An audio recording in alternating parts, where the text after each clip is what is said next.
रिश्ते, हमारी लाइफ रिश्तों से जुड़ी हुई होती है। अगर हमारी लाइफ में रिश्ते अच्छे चल रहे हैं, तो वो काफ़ी हद तक हमारी लाइफ को सक्सेसफुल बनाने में हेल्प करती है।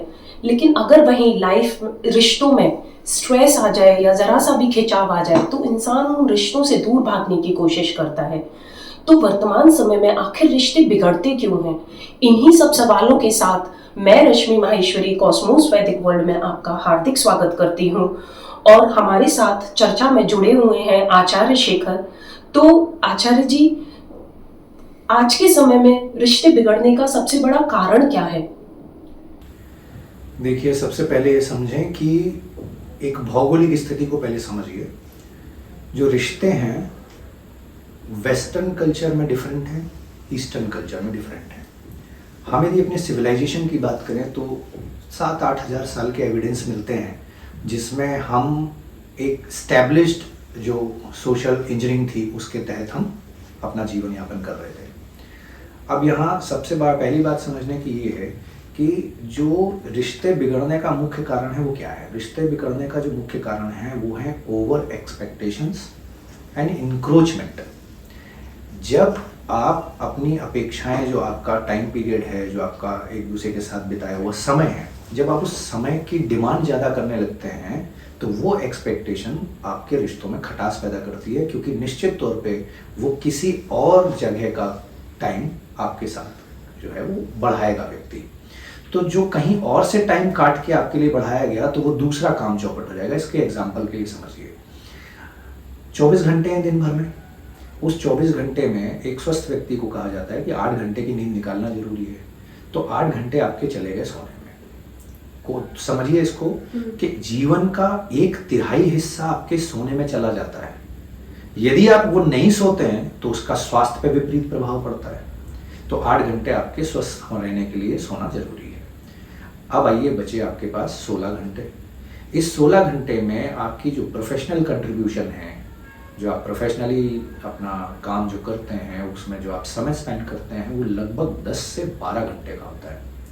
तो आप 10 घंटे भी लेके चलिए तो उस 10 घंटे के होने के बाद अब आपके पास लगभग 6 घंटे का समय बचता है।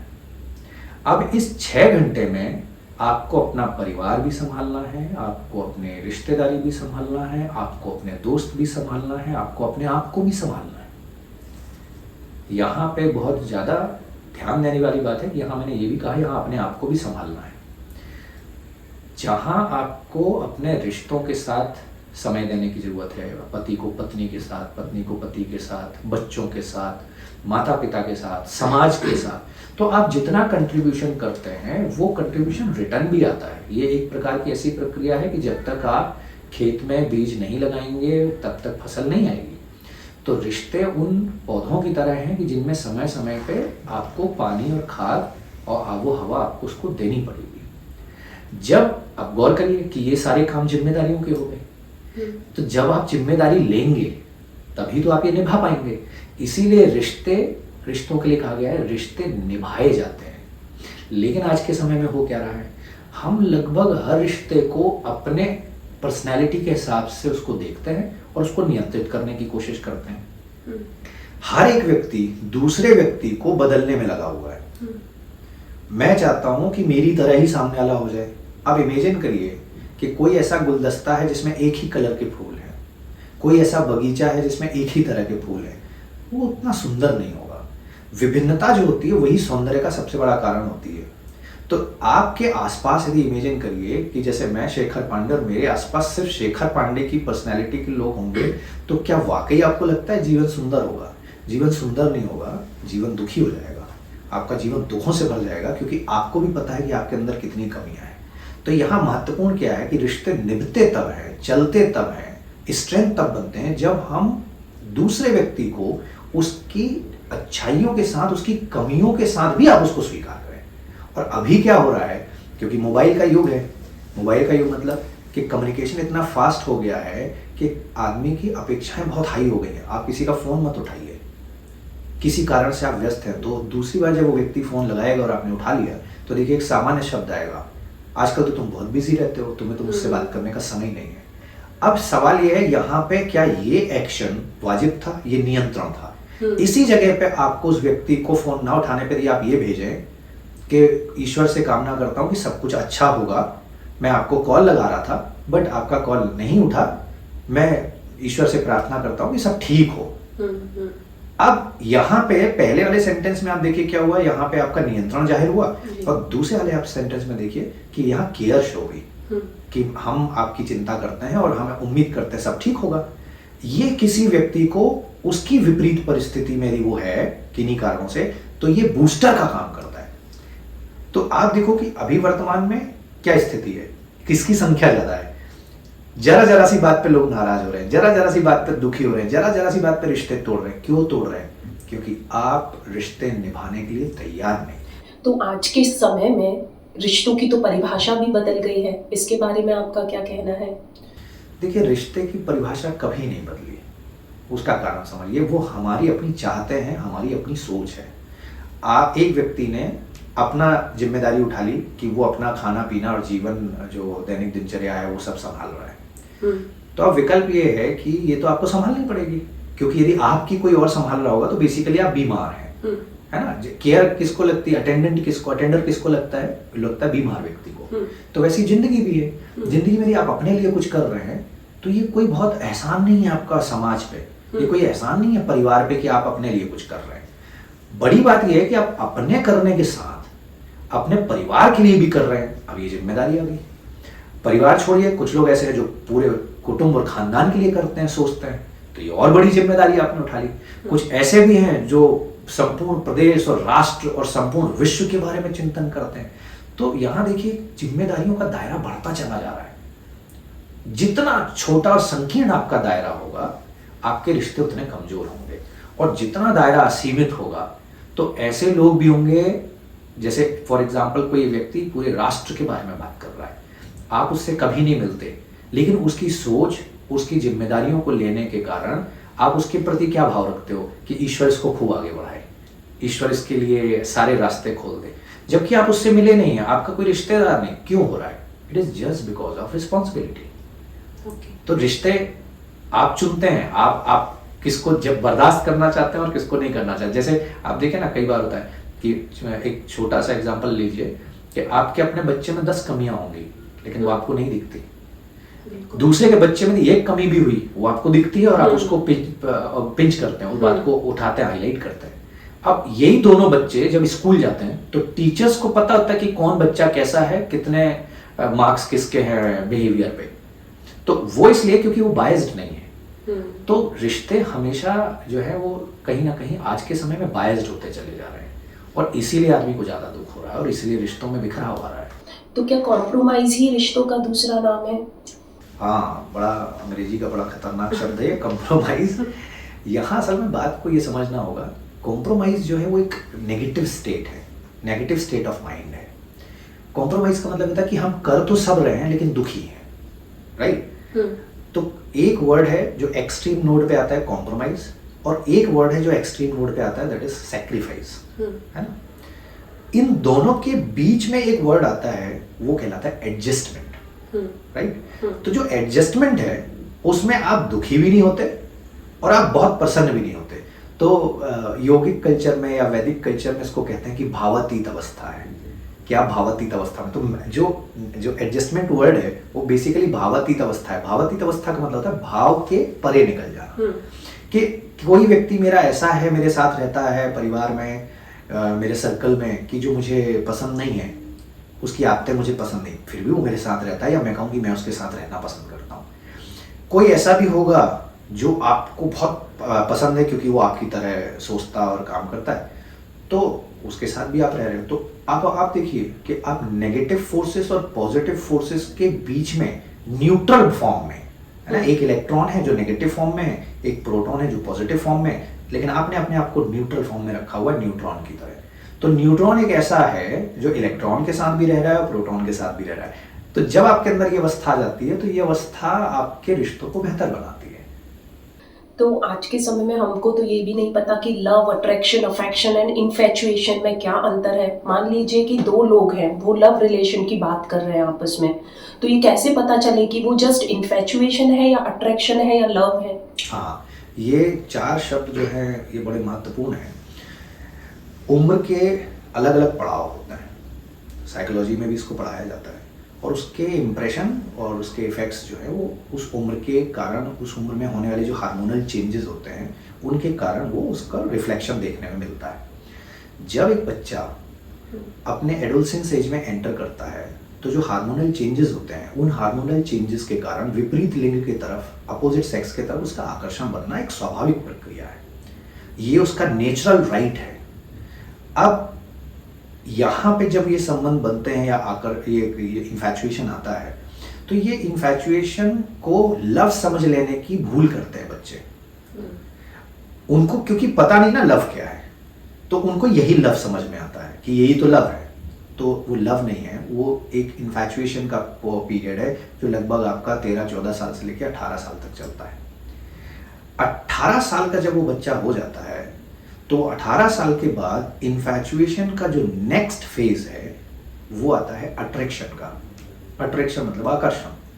तो अब वही बच्चा अपने आकर्षण का मतलब सीधा सा क्या है कि ये मुझे पसंद है, ऐसा मुझे पसंद है, वैसा मुझे पसंद है, तब भी वो मटीरियलिस्टिक अप्रोच में होता है, वो सिर्फ फिजिकल अपीयरेंस पे काम कर रहा होता है कि कोई व्यक्ति फिजिकली आपको बहुत पसंद है और वो आपके क्राइटेरिया में या आपके फ्रेम में सेट हो रहा है। तो ये आ गया सेकेंड फेज 18 साल से लेके 22-23 साल के 24 साल के बीच में जो आता है अट्रैक्शन का। 24 वर्ष जैसे ही आपके निकलते हैं तो 24 वर्ष से लेके और 28 वर्ष 27 वर्ष का जो फेज है उसमें आपको ये समझ में आता है, जब आप उस व्यक्ति के साथ थोड़ा समय स्पेंड करते हो, साथ रहते हो, घूमना फिरना, खाना पीना, उठना बैठना, सारी चीजें, मतलब दिनचर्या भी आपकी साथ हो चुकी है, तब आपको ये पता लगता है कि आपने जो व्यक्ति को अपने जीवन में चुना है वो व्यक्ति फिजिकली अपीयरेंस से तो बिल्कुल अप टू द मार्क है, लेकिन वो उसका व्यवहार ठीक नहीं है, उसका खान पान ठीक नहीं है, उसका बोलचाल ठीक नहीं है। अब ये आपके साथ रहने के कारण आपको पता लगा, राइट? तो अब यहाँ पे अगेन एक क्राइटेरिया आता है कि व्यक्ति देखने में तो बहुत अच्छा है लेकिन उसका व्यवहार ठीक नहीं है। तो अब आपका एक नेक्स्ट फेज आता है अफेक्शन का, कि आप फिजिकल अपीयरेंस के साथ साथ उस व्यक्ति के व्यवहार, उसके खान पान, उसकी लाइफस्टाइल, इन सब चीजों पे भी गौर करने लगते हो। जब ये पूरा पैकेज आपको मिलता है किसी व्यक्ति में जहां पे ये सारी चीजें हैं, तब आपको लगता है कि यस, ये वही शख्स है, ये वही व्यक्ति है जिसके साथ में अपना जीवन स्पेंड कर सकता हूँ, इसके साथ में अपना जीवन दे सकता हूँ। ये जो ट्रांसफॉर्मेशन होता है ये थर्ड फेज में होता है जो 24 से 27 साल में है। तो 24 से 27 साल में आपको अफेक्शन में आप इन्वॉल्व होते हो, क्योंकि अब वो 3 डायमेंशनल है, मतलब आपको बॉडी भी पसंद है, आपको उसका माइंड मीन्स डिजायर्स और उसका लाइफस्टाइल तौर तरीके भी पसंद है, एंड सोल मीन्स आपके उसको आपस में जो आपके इमोशनल बॉन्ड बन रहे हैं वो भी बेहतर बन रहे हैं। ये शुरुआत है प्रेम की।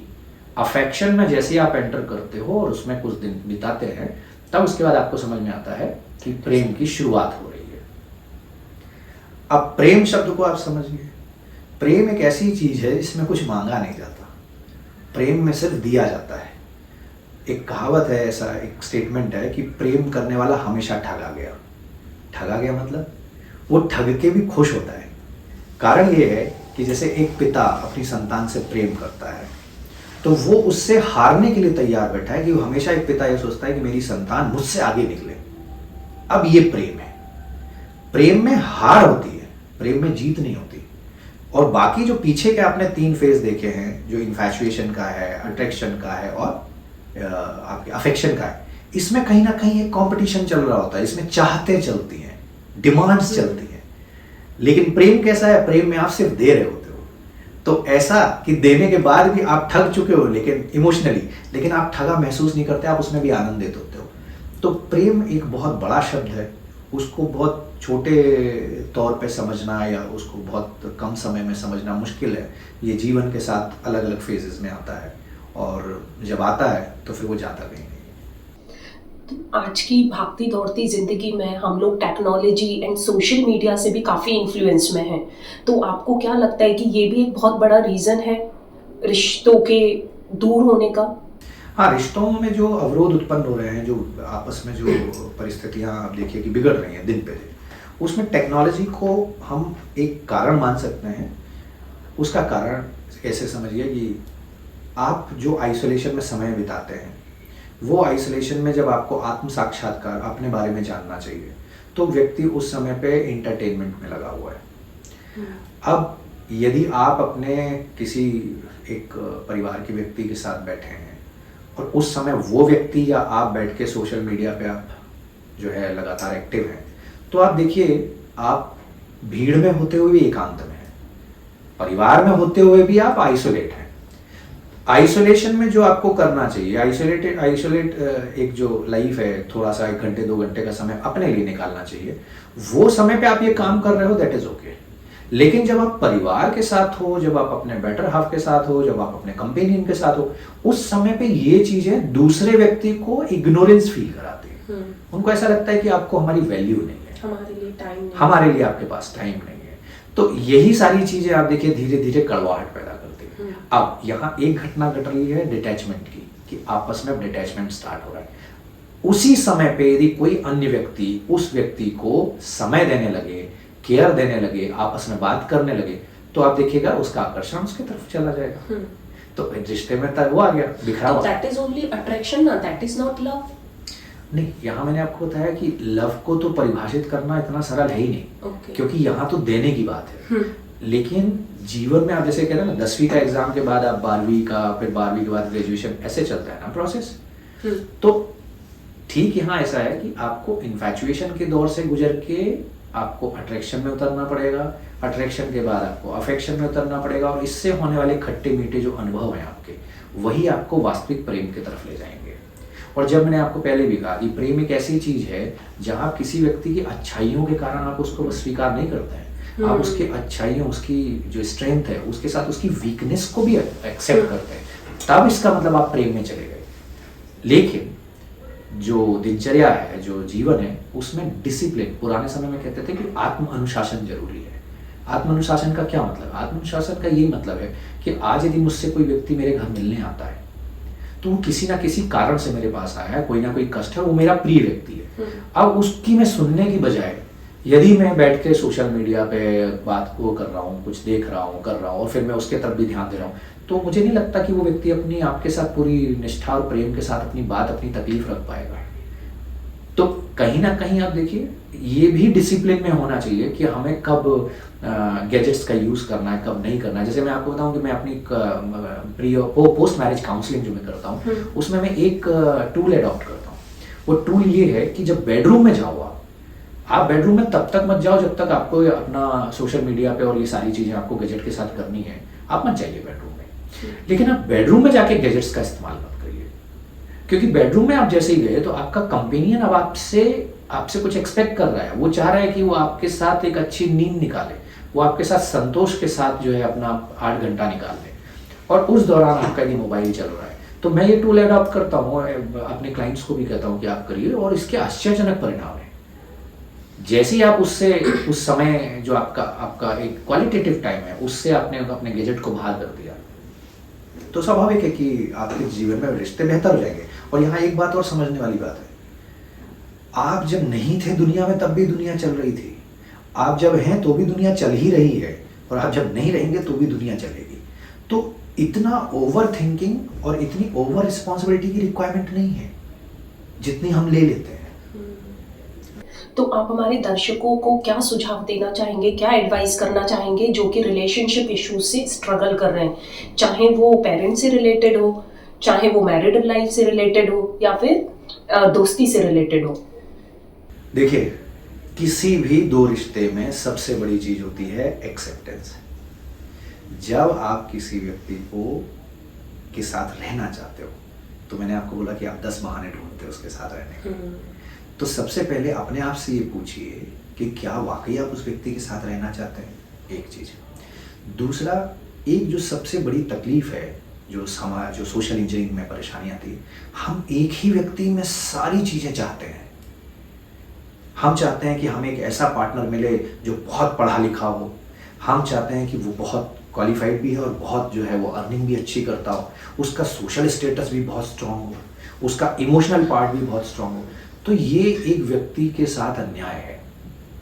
कहीं ना कहीं आपको अपने मिनिमम क्राइटेरिया को सेट करना होगा कि यदि दो रिश्तों के बीच में, फॉर एग्जांपल अपन पति पत्नी के रिश्ते की बात करते हैं या एक लव बर्ड की बात करते हैं, तो यदि आपके बीच में फिजिकल और इमोशनल रिलेशन बहुत स्ट्रांग है तो आप अपनी मेंटल डिजायर और अपनी फाइनेंशियल डिजायर्स ये दुनिया में अन्य लोगों के साथ भी मिलकर पूरी कर सकते हो।